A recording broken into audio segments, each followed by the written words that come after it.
Mais il y a un sujet de fond. Alors, il y a un sujet de fond. Premier, c'est déjà le gouvernement, il traite d'autres sujets que ces sujets-là. Il traite de quoi d'autre il parle ? De quoi d'autre parle-t-il, s'il vous plaît ? On va faire un débat sur l'économie de guerre et sur l'Ukraine. Alors, premier point, sur la question de la laïcité. C'est normal que les Français soient inquiets que leur modèle, parce que le modèle laïcard est quand même inscrit à l'article 1er de la Constitution, ça fait partie des 4 piliers de la République française, que le modèle laïcard soit menacé, dans la mesure où en fait il y a des atteintes à la laïcité qui sont régulières depuis une vingtaine, trentaine d'années et qui sont régulées, c'est-à-dire que les Français sont attachés à ce modèle et à la loi de 1905 et ils pensent que ce modèle-là est menacé de disparition. Les femmes qui font du basket, elles menacent le modèle français. On va continuer si tu veux. Mais les femmes qui font du basket font de menaces ou pas ? On va continuer si tu veux. Alors, premier point, c'est que la laïcité est menacée. Deuxième point, c'est pourquoi est-ce que la laïcité est menacée ? Parce qu'on considère que depuis la fameuse affaire de Creil, donc l'affaire du port du voile de Creil, en fait, on a fait pratiquer ce qu'on appelle l'accommodement raisonnable. Qu'est-ce que c'est que l'accommodement raisonnable ? C'est de dire qu'on peut rogner en partie sur le principe de laïcité pour permettre aux gens de s'intégrer en France. Et donc, ça leur permet, en fait, notamment, et cet accommodement raisonnable, en fait, a manifesté, on l'a vu notamment après, c'est ce qu'avait dit Elisabeth Badinter, des signes qui sont de plus en plus ostentatoires. C'est ce qui avait conduit Jacques Chirac dans la commission Stasi à interdire tous les ports de signes ostentatoires. Les gens ont le droit de manifester. Quand tu disais que les gens n'ont pas le droit de manifester des signes religieux, que ce soit chrétiens ou musulmans. Lorsque Mohamed Salah vient au Parc des Princes, il a le droit de manifester sa foi musulmane, on ne lui interdit pas. Ce qu'on lui interdit, et ce qu'on interdit à tout le monde, c'est de faire des ports de signes ostentatoires qui menaceraient l'ordre public. Et enfin, on a des problèmes de fond qui sont quand même très importants, c'est-à-dire que depuis notamment ce qu'on appelle les attentats islamiques, notamment l'apparition de Daesh, on a des organisations religieuses, notamment pour ne pas les citer, les frères musulmans, qui pratiquent de l'entrisme en France et qui veulent déstabiliser notre société. C'est-à-dire que si on cède sur la laïcité, on risque de céder sur tous nos principes et de lâcher notre modèle Alexandre, là où moi je m'interroge, c'est que en roue libre.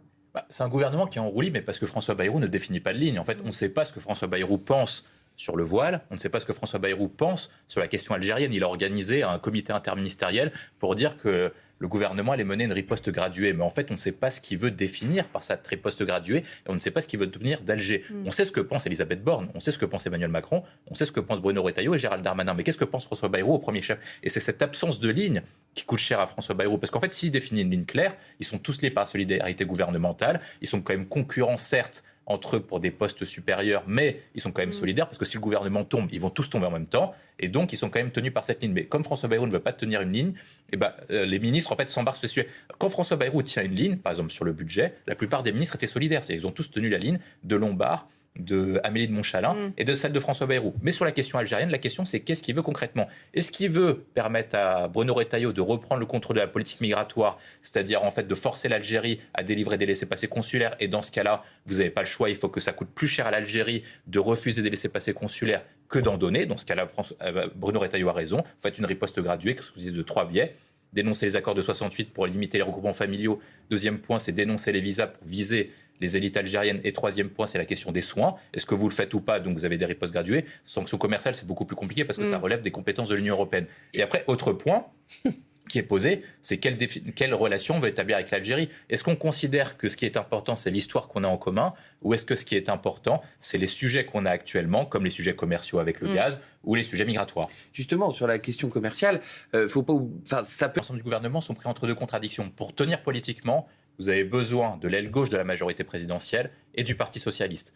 Pour pouvoir gouverner, vous devez quand même parler avec et rentrer en cohabitation avec ce que pensent majoritairement les Français. Or, sur les questions de l'Algérie et sur les questions de laïcité, vous avez à peu près les sondages qui sont très clairs, vous avez entre 2/3 des Français et 3/4 des Français qui pensent que la laïcité est actuellement menacée, qu'il y a de l'entrisme religieux qui menace en fait les principes de la laïcité. Qu'est-ce que c'est que les principes de la laïcité ? La première, c'est d'assurer la liberté de conscience, mais on ne le précise pas souvent, dans le respect de l'ordre public. Or, actuellement, la laïcité est menacée par des formes d'entrisme et de ce qu'on appelle les ports de signes ostentatoires. Ça a commencé avec l'affaire de Creil en 89, avec l'affaire des personnes voilées qui accompagnaient des personnes dans les sorties scolaires.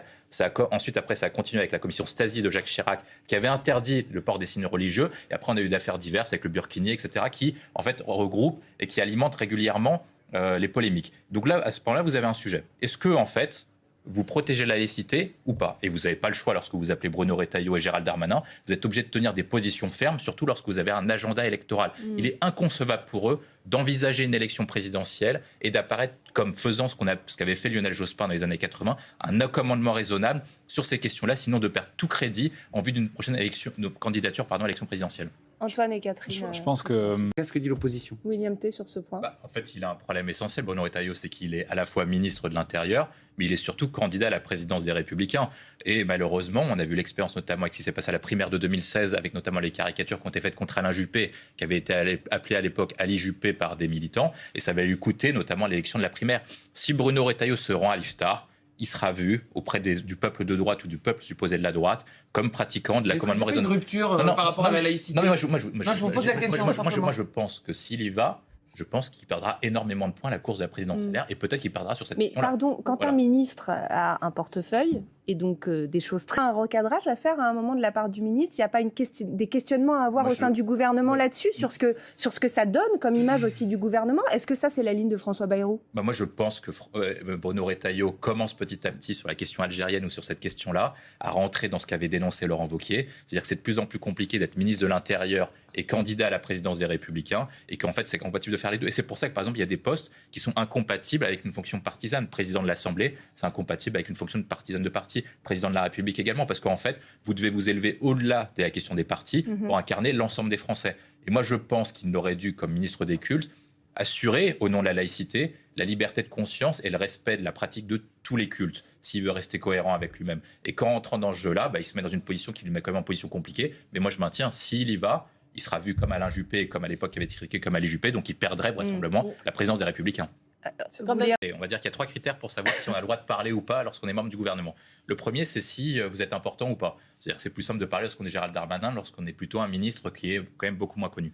Deuxième point, c'est est-ce que vous venez d'une formation politique importante? Par exemple, Bruno Retailleau, vous en avez besoin actuellement parce que s'il part, vous n'avez plus l'alliance avec les Républicains. Donc vous vous retrouvez avec moins de députés que le nouveau Front populaire, ce qui était l'argumentaire d'Emmanuel Macron de nommer un Premier ministre du socle commun. Et enfin, dernier point, c'est est-ce que, et je pense que c'est ça le sujet, notamment c'est pour ça que Bayrou laisse faire, c'est est-ce que vos propos rentrent en résonance avec la majorité des Français, notamment sur les enquêtes d'opinion. Or, il y a un sujet qui est clair, c'est que depuis qu'on a eu une montée des tensions entre Paris et Alger, il y a 60% des Français qui sont pour une ligne plus ferme à l'égard de l'Algérie, pour que la France soit plus dure à l'égard du régime algérien. Pourquoi ? Premier point, il faut quand même le rappeler, c'est qu'en fait, ces propos, et notamment la montée des tensions, viennent du fait qu'il y a eu un attentat à Mulhouse. Et cet attentat à Mulhouse vient du fait qu'une personne qui était victime d'une OQTF devait repartir en Algérie, que ça a été refusé par le régime algérien.